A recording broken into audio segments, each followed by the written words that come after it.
This is not a one-time thing that we move on from on this side of heaven, which might be why this healing does not have an authoritative command, like be calm, and it's so, right? It teaches us to continually to come to him. Rather, our spiritual sight grows as we become more convinced that apart from Jesus' touch, we will be like the Pharisees and like Herod. And lastly, Jesus is laying his hands on this blind man is significant. When Jesus does this, it's not just to show his deep compassion and identification with the man, but it's not just that, it's an act of transference. A transference that goes all the way back to the sacrificial system in the Old Testament. You see, transference in the Bible is an exchange that takes place where one passes all that they have, all their sin onto another, and vice versa by laying hands on them.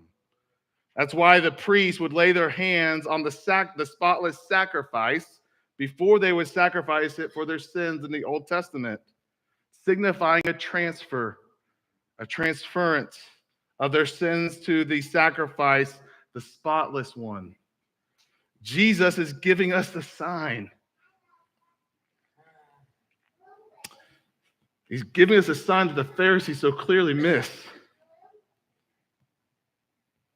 He's showing us that what it takes for us to be spiritually healed is for him to take all of our spiritual blindness onto himself, take all of our sin onto himself.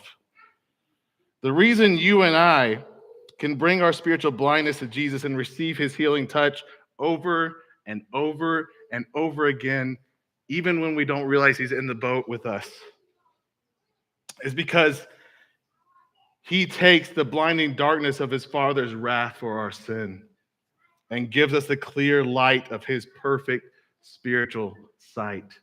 The transference happens. He lays his hands on us. So my prayer for us, for me, for you this morning is that the Spirit of God would renew our sight even now through the healing touch of Jesus. Amen. Now we come to the Lord's Supper. We come to the Lord's Supper as people who